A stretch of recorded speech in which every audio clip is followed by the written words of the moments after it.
Every big dream starts with a single bold step. From humble beginnings to world-changing innovation, the story of Amazon is proof that vision, courage, and relentless pursuit can change the world. Today, we'll witness how a boy's dream became a global reality. This is the story of Amazon. Every great river begins with a single drop of rain. For the man who would name his company after the world's largest river, that beginning was in Albuquerque, New Mexico. Jeffrey Preston Jorgensen was born into a world brimming with possibilities. His mother, Jacqueline, was still a teenager. His biological father was a unicyclist. When he was 4, his mother remarried Miguel Mike Bezos, a Cuban immigrant who adopted Jeff. This new family gave him stability and nurtured his curiosity. Some people see the world as it is. Others dream of what it could be. For Jeff, the dream was always bigger. You could see the spark even then. He showed an aptitude for how things worked. He spent hours in his parents' garage, his first laboratory. He wasn't just playing, he was inventing. He built an electric alarm to keep his siblings out of his room. He made a solar cooker from an umbrella and aluminum foil. Summers were on his grandparents' sprawling Texas ranch. He learned to fix windmills. He learned to vaccinate cattle. He learned to lay pipes. His grandfather, Lawrence Preston Gies, deeply influenced him. It's harder to be kind than to be clever. Numbers and logic called to him. He went to Princeton University. He studied electrical engineering. He studied computer science. He graduated with top honors. He joined D. Shaw on Wall Street. He rose to become the firm's youngest senior vice president. He had a promising, secure future. Then, in spring 1994, a startling statistic changed everything. The internet was growing at 2,300% per year. In that number, Jeff Bezos saw the future. The idea was a lightning bolt, an opportunity so vast it was impossible to ignore. Bezos envisioned an everything store online, a place where anyone could buy anything they wanted. He couldn't build everything at once. He needed a starting point. After analyzing 20 possible products, he chose one with universal appeal. Books. Books, easy to ship. Books, hard to damage. Books, from a small number of suppliers. The perfect beachhead for a digital invasion of retail. The decision was made. He would leave his high-paying job, pack his life into a car, chase this wild digital dream. Every great journey starts with a single step. For Amazon, it began with a coast-to-coast drive, a business plan scribbled on the road. With Mackenzie by his side, Bezos drove from New York to Seattle. The Pacific Northwest offered tech talent and proximity to a big book distribution warehouse. They rented a modest house in Bellevue. The garage became their first headquarters. He named it Amazon for its scale, a river that dwarfed all others. The early days, frantic activity and humble beginnings. Desks made from Home Depot doors. Bezos and a small team, writing code, building the website, packing boxes on the garage floor. No glamour, only grit. July 1995, the website went live. A bell in the office rang with every order. It rang so often they turned it off. A raw startup, learning on the fly. In month 1, they sold books to all 50 states and to 45 countries with no press or mass advertising. The power of the internet was real. Bezos sometimes drove packages to the post office in his Chevy Blazer. Small operation, monumental ambition.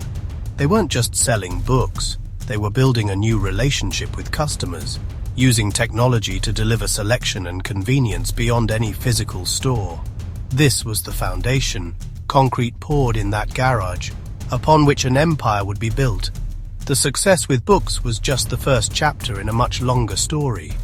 Jeff Bezos never saw Amazon as just a bookstore. That was merely the proof of concept. The grand vision was always to build the everything store. In 1998, Amazon began its relentless march into new categories. First came music DVDs. Then, it ventured into electronics.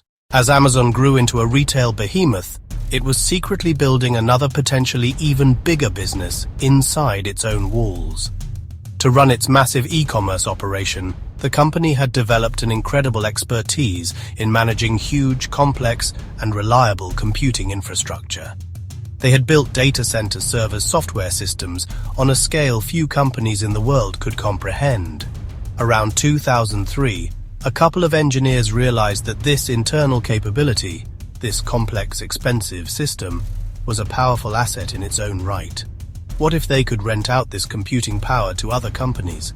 Sometimes the greatest discoveries are made by looking at what you already have. Amazon looked at its engine and realized it could power the world. This was the revolutionary idea behind Amazon Web Services, or AWS. The concept was simple but profound. Offer computing infrastructure as a utility, just like electricity or water. Jeff Bezos' ambitions were never confined to Earth. Since he was a 5-year-old boy watching the Apollo moon landing, he had dreamed of space. For him, space wasn't just a final frontier for exploration. It was a critical next step for the long-term survival and flourishing of humanity.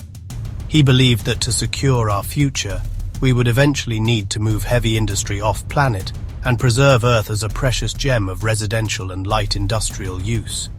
This wasn't a casual hobby or a billionaire's whim. It was a deeply held conviction that drove him to start one of his most personal and audacious ventures. Some people look at the sky and see stars. Jeff Bezos saw a future, a path for humanity to take its next great step.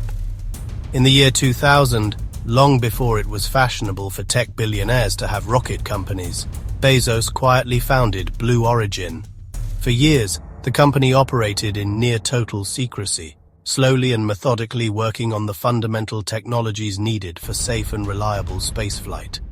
The company's motto is Gradatim ferociter, a Latin phrase meaning step-by-step ferociously. This perfectly captures its approach: patient, incremental progress combined with a fierce, unwavering determination to achieve its ultimate goal. Before Amazon, the act of shopping was fundamentally different. It was a world defined by physical limitations. The hours a store was open, the inventory it could fit on its shelves, the distance you had to travel to get there. Jeff Bezos envisioned a world without those limits, a world where the customer was truly king. He built his company around what he called customer obsession. This wasn't just a marketing slogan. It was the central guiding principle behind every decision.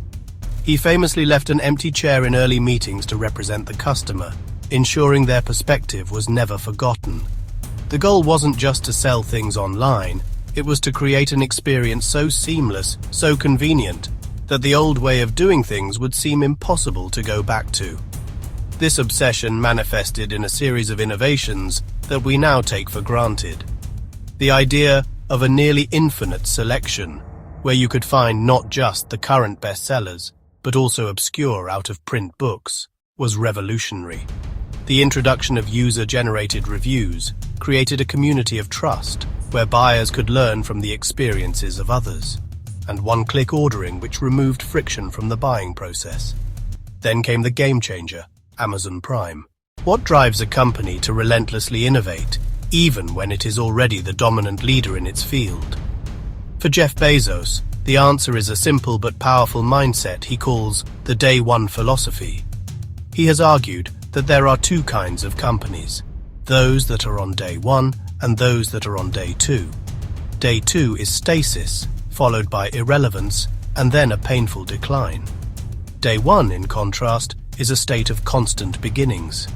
It's about maintaining the mindset of a startup.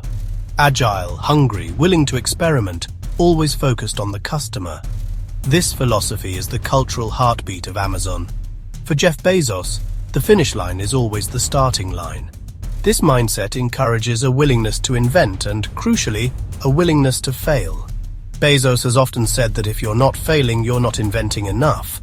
Amazon's history is filled not only with massive successes like AWS and Prime, but also with notable failures, like the Fire Phone.